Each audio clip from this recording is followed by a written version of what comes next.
新山電視台玩住北海道之旅嘅8日7夜嘅行程咧，已經係完結咗㗎啦。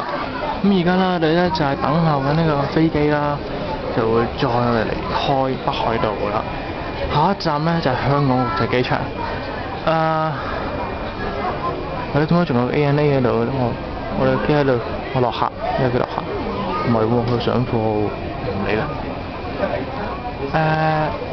呢次北海道之旅啦，我哋玩嘅札幌啦、富良野啦、美瑛、登別、函館同埋小樽。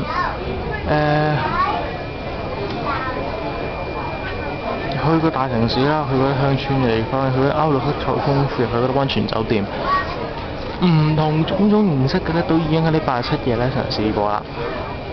咁我哋就好多謝啦各位嘅欣賞我哋嘅節目啦。希望下一次咧再有機會咧帶你哋去其他地方咧，去搜尋下啲好食、好玩同刺激而又美麗嘅嘢啦。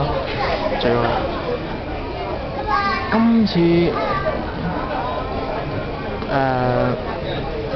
最大收穫咧就係去咗美瑛啦。始終喺香港農田就少見啦，你知道中國咧農田都唔會咁大規模，你係真係未見過一個會係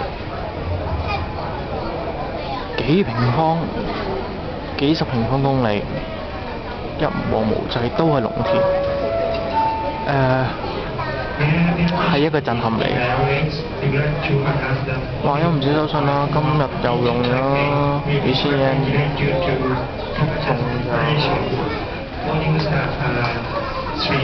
用翻12,000，即係用咗28,000日圓，差唔多2,000蚊啦。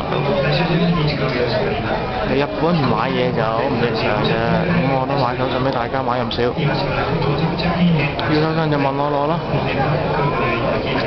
好，係咁多啦，希望下次再過嚟你服務，再見。